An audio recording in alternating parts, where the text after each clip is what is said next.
תודה רבה. אני נמנה על אחד מתלמידיו של יוסי, הוא הנחה גם אותי בעבודת הדוקטורט שלי, שלמעשה מה שאנחנו נשמע ב-20 דקות הקרובות זה תת הפרק הראשון של העבודה. אם כן, נוכחות יהודית בהר הבית בטרם מדינה, חשוב לי לציין שהעבודה במלואה עסקה בנושא דומה, כשהקפתי את מאמצים יהודים לקניית אחיזה בארבע ערי הקודש ובמרחב הכפרי הסובב אותן בשלהי התקופה העות'מאנית ותקופת המנדט, ואנחנו נעבור למעט רקע היסטורי מתבקש.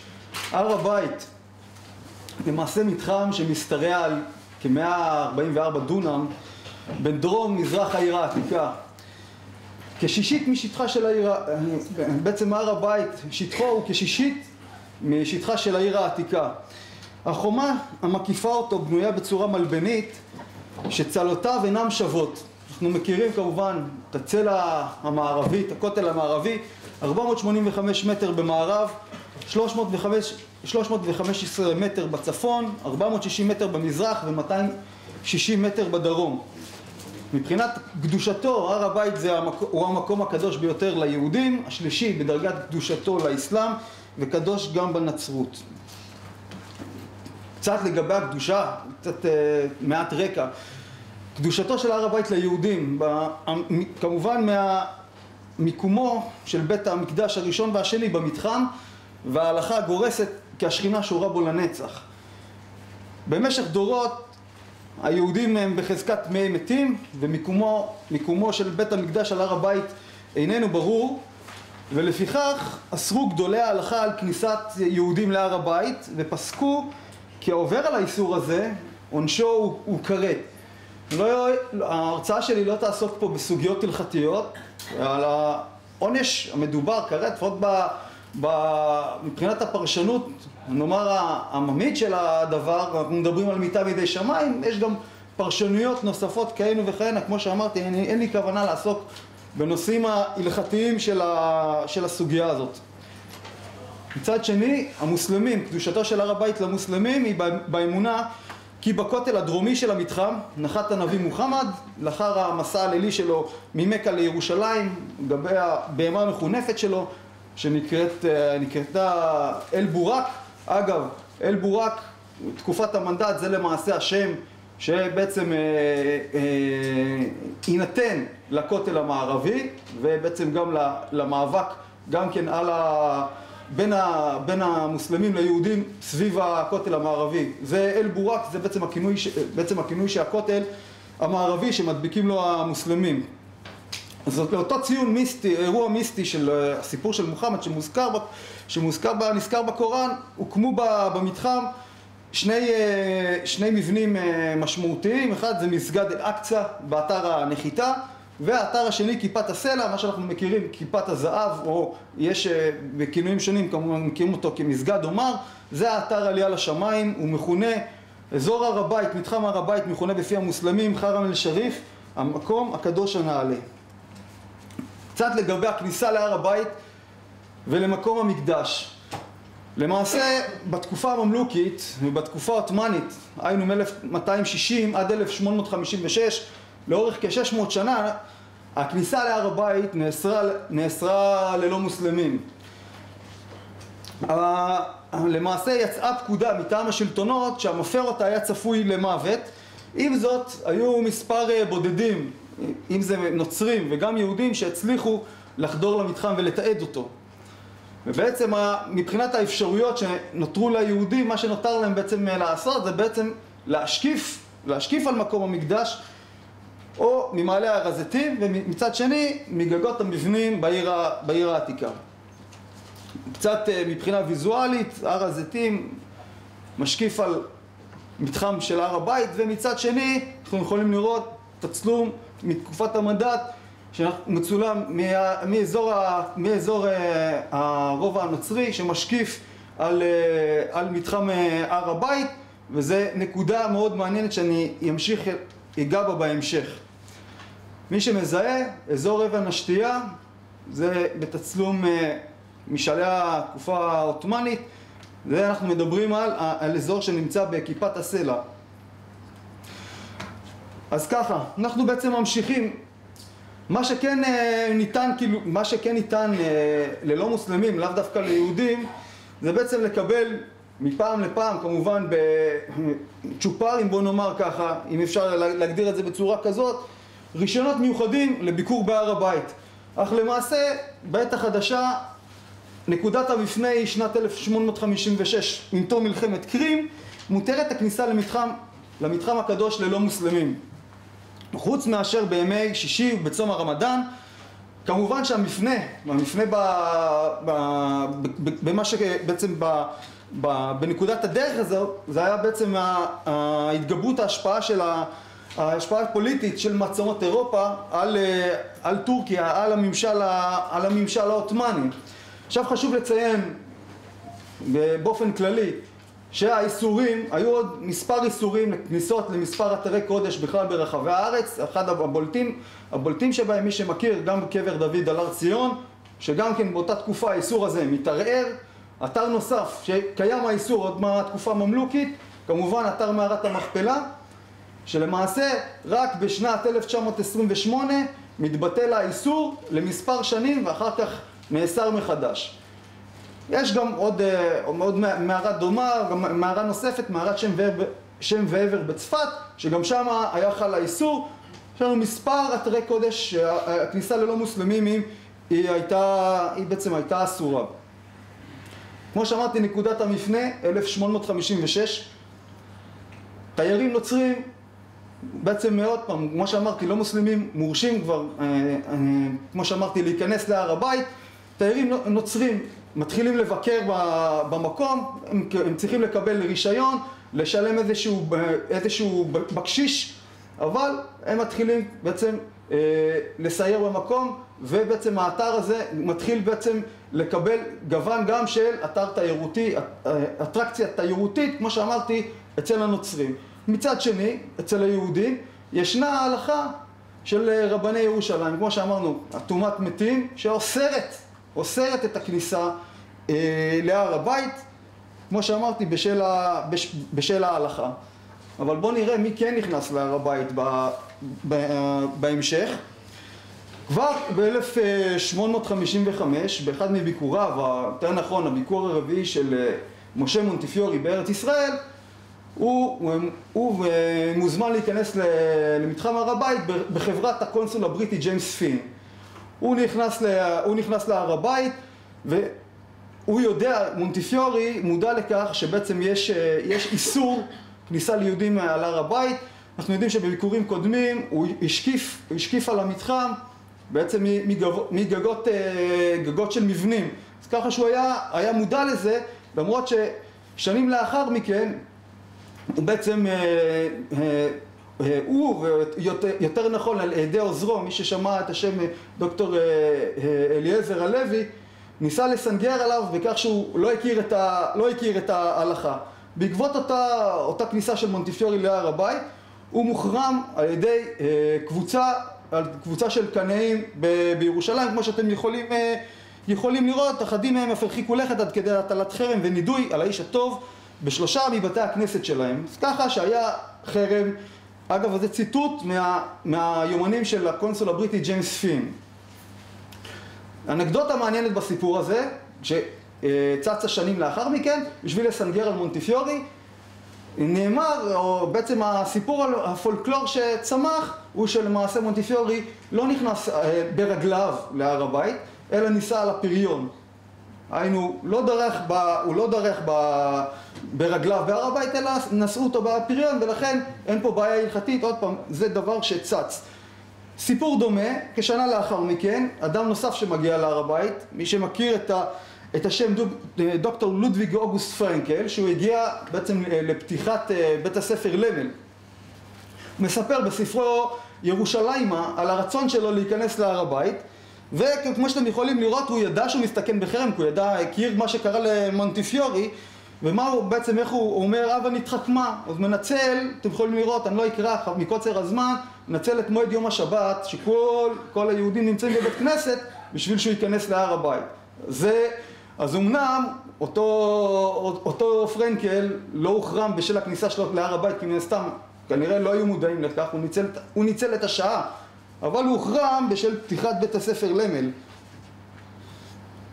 אדם נוסף, וודאי מוכר ביישוב, הנדיב הידוע, ברון אדמונד רוטשילד, הביקור הראשון שלו בארץ ישראל, 1887, אחד הרצונות שלו, קודם כל הוא מסייר באתרים ההיסטוריים בירושלים, באותה ביקור כבר עולה הרעיון, אחד מיני רבים אגב, לרכישת הסמטה והאזור, מה שאנחנו מכירים כשכונת המוגרבים, והוא רוצה בעצם לרכוש את זה ולהעביר את השטח לטובת הקהילה היהודית. סיפור בפני עצמו. הוא גם כן נכנס להר הבית. המלווה שלו, מי שמכיר בית הספר, מנהל בית הספר אליאנס ניסים בחר, מכיר את ההלכה, הוא מבני ירושלים, הוא נשאר בחוץ. אותו ברון רוטשילד נכנס להר הבית, ואחר כך גם כן ננזף על כך על ידי יהודי ירושלים. עכשיו, גם בביקור נוסף של רוטשילד ב-1914, הוא שוב פעם גם כן נכנס להר הבית, למרות שהוא מודע עוד פעם לאיסור ההלכתי להיכנס להר הבית. ואז יש אנקדוטה מאוד מעניינת שמצאתי במכתבים של הרב קוק, עוד פעם, אני לא מצטט את זה מילה במילה, אבל רוח הדברים היא שכל הפעילות ההתיישבותית וכל התרומות של הברון רוטשילד לא שוות את הכניסה שלו להר הבית. אלה רוח הדברים, 1914. אבל מצד שני ראיתי 3 אנשים שנכנסים להר הבית. הבן אדם השלישי שלא נכנס להר הבית, אולי זה מפתיע, זה דווקא חוזה מדינת היהודים בנימין זאב הרצל, שהוא בוחר להשקיף על הר הבית מבית הכנסת תפארת ישראל. 1898 שהוא מגיע לפגישה עם הקיסר הגרמני וילהלם השני, הוא משקיף, הוא מכיר, הוא כותב ביומנים שלו, הוא מכיר את החרם שנעשה על מונטיפיורי, ולכן הוא מבין את הבעיה, ומשקיף על הר הבית מבית הכנסת תפארת ישראל. עם זאת, בעל הטורים בעיתון החבצלת טוען שלמעשה הרצל מתלווה לביקור של הקיסר במתחם הר הבית. זה דבר שהוכח לא נכון, ויש לנו מספיק עדויות לאמת את העניין הזה. אז אם ככה הרצל לא נכנס להר הבית, אפשר לראות בתמונה בית הכנסת תפארת ישראל שמשקיף לעבר מתחם הר הבית, לעבר כיפת הסלע. החורבה, דבר נוסף, למעשה, דבר שחשוב לציין פה, בעקבות חנוכת בית הכנסת בית יעקב, שזה בעצם היה, אנחנו מדברים על שנת 1864-1865, אתם יכולים לשים לב פה בעצם למעקה הברזל הזה. אחד הסיבות בעצם להקמה שלו ולתרומה שלו, זה בשביל שיהודים לא יטפסו לגגות הגויים, אלא יעלו על המרפסת של בית הכנסת בית יעקב החורבה, בשביל לצפות על הר הבית, בשביל להשקיף על הר הבית. אנחנו יודעים שזה נעשה בחגים השונים. זו עוד איזושהי אנקדוטה, ואנחנו ממשיכים עם השנים. בשנת 1910 למעשה מתבטל הרישיון המיוחד שהיה בו צורך לבקר בהר הבית. אפשר לבקר שם בשעות הבוקר אחר הצהריים ללא תשלום. עכשיו אנחנו רואים בעצם בשנים האלה יש לנו למעשה את ההתערערות או הסדק שנוצר בטבור שאוסר כניסה להר בית, ואנחנו נראה בעצם מי בעצם פועל בנושא הזה. עכשיו אנחנו רואים את המשלחת של חברי עיתון ההיינט, העיתון היידישאי מפולין, שהם באים לטור את ארץ ישראל. כמו שאתם יכולים לראות, החבורה לא שמה לב לאיסור הרבנים ותבקר את מקום המקדש, התרגשה מאוד. מצד שני, אתם יכולים לראות שוב פעם, הרב קוק פונה להנהלת הגימנסיה העברית למנוע כניסה של תלמידי הגימנסיה, למשל חילול השבת בייחוד בפרהסיה ואיסור הכניסה למקום המקדש. ידיעה נוספת שהתפרסמה במוריה, שלפיה נוהגים בני היישוב החדש בירושלים להיכנס אל מקום המקדש לעיני כל, וזאת למגינת ליבם של בני היישוב הישן בעיר. כמו שאתם יכולים לראות, מקוצר הזמן אני לא אצטט את כל הדברים. נקודה מעניינת נוספת, הר הבית כמוקד להתפתחות היישוב היהודי בעיר העתיקה. כבר תקופת השלטון המצרי, הכיבוש המצרי, 1831-1840,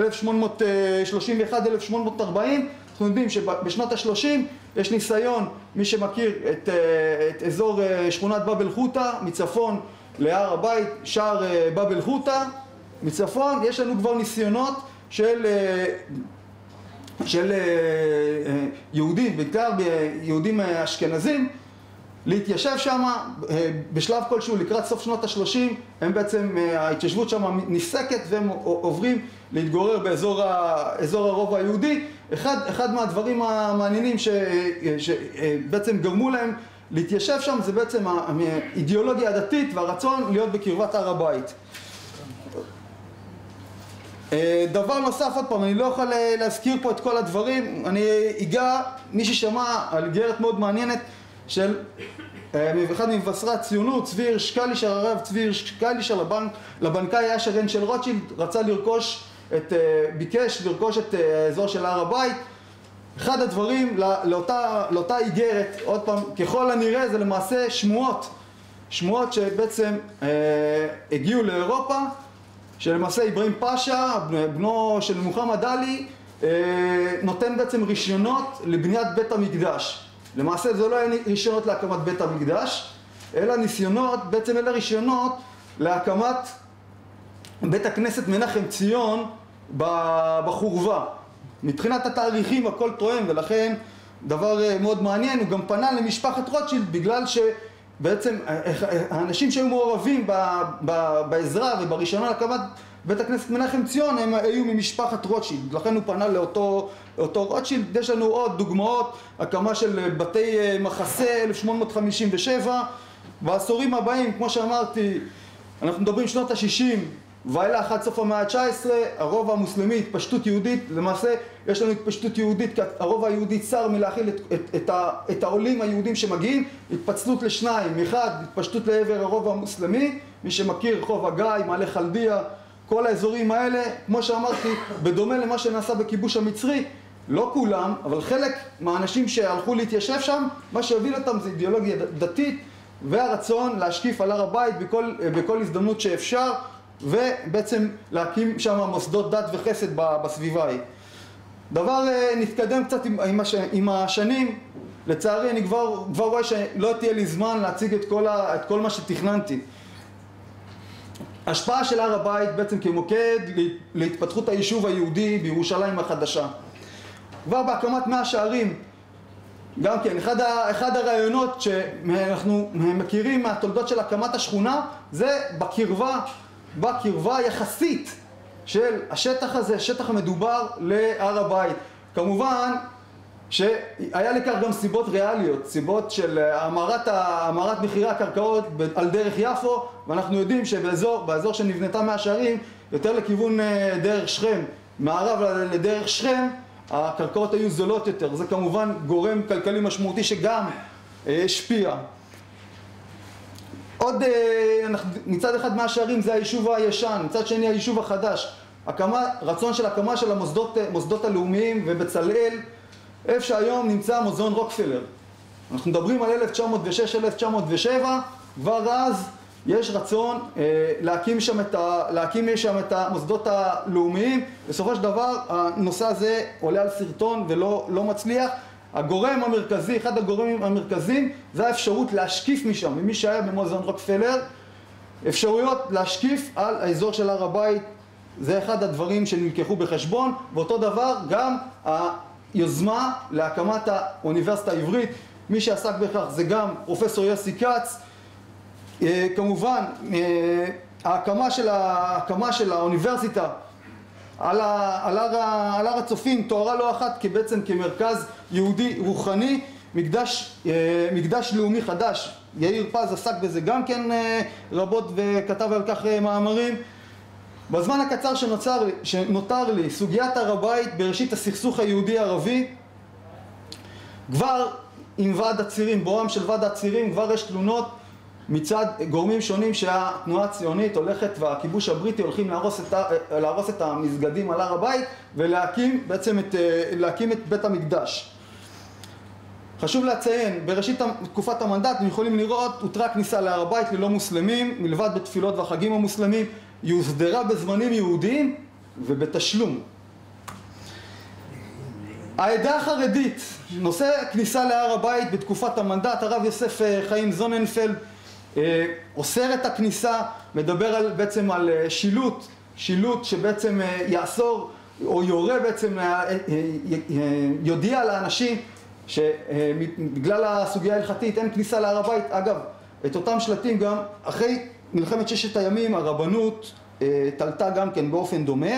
גם הרב קוק הוא בעצם לאורך הזדמנויות שונות, אני עוד פעם אין זמן להרחיב, מתנגד לכניסה להר הבית, להקמת, כל הנושא של הקמת בית המקדש, יש פה נושא של הקרבת קורבנות, לא, אין זמן לעסוק, אתם יכולים לראות, אבל הנה, טוב מראה עיניים, אזהרה לרבים, מי שחתום עליה, הרב הראשי לארץ ישראל, אברהם יצחק הכהן קוק.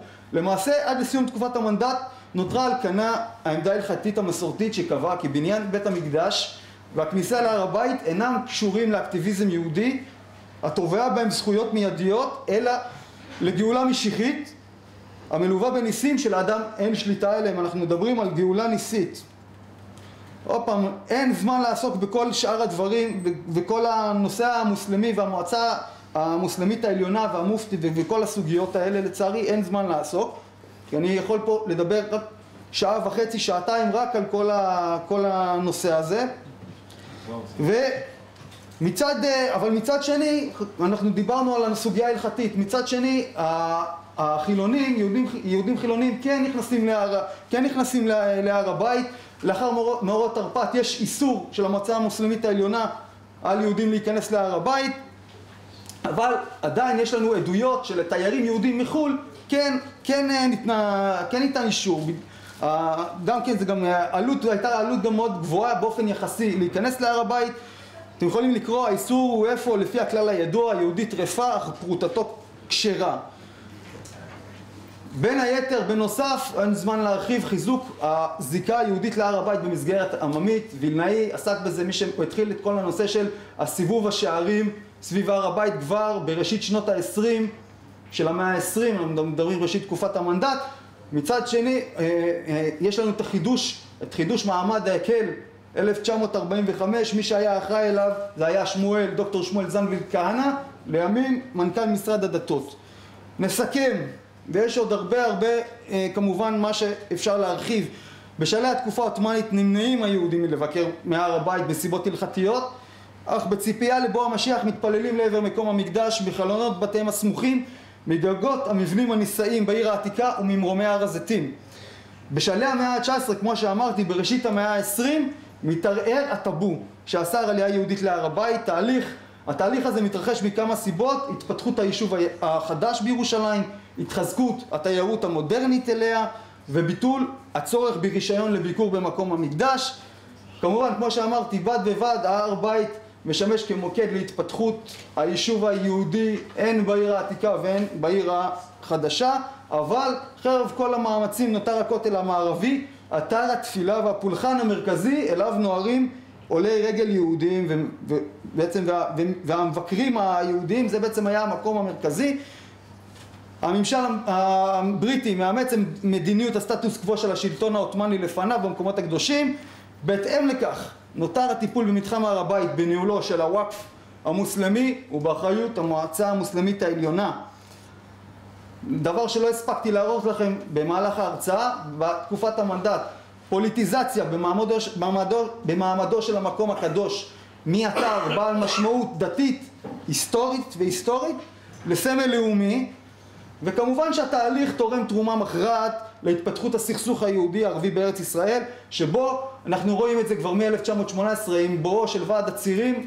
פעם אחר פעם המנהיגות הערבית מאשימה את היישוב היהודי והתנועה הציונית בניסיון להרס מסגדי הר הבית במטרה לכונן את בית המקדש. כמו שאמרתי, בעשור הראשון לשלטון הבריטי הותרה הכניסה להר הבית לבני הדתות השונות במועדים קבועים ובתשלום. לאחר מאורעות תרפ"ט אסרה המועצה המוסלמית העליונה על היהודים מלבוא בשעריו. העמדה הרבנית לכל אורך הדרך מ-1856 ועד למעשה 1948, זו הנקודה שבה אני עוצר, נותרת על כנה. היו פה ושם כל מיני רבנים כאלו ואחרים, אני מדבר על ממש בודדים, וחשוב לציין, זה לא רבנים שהתגוררו גם בארץ ישראל, שדיברו על כל מיני נושאים של הקרבת קורבנות וכניסה להר הבית. בעיקר מדובר על רבנים שלא ידעו. אני מיד מסיים. כמו שאמרתי, הקמת בית המקדש, העמדה היא לא תזורז באמצעות עבודה גשמית, אלא תמתין לבוא הגאולה מידי הקדוש ברוך הוא. מנגד, יהודים חילוניים הוסיפו לראות בהר הבית אטרקציה תיירותית בעלת משנה חשיבות, ומבקרים בו בהתאם לאפשרויות שמעמידים לרשותם מוסדות הדת המוסלמים שהופקדו על ניהול המתחם. תודה רבה לכם.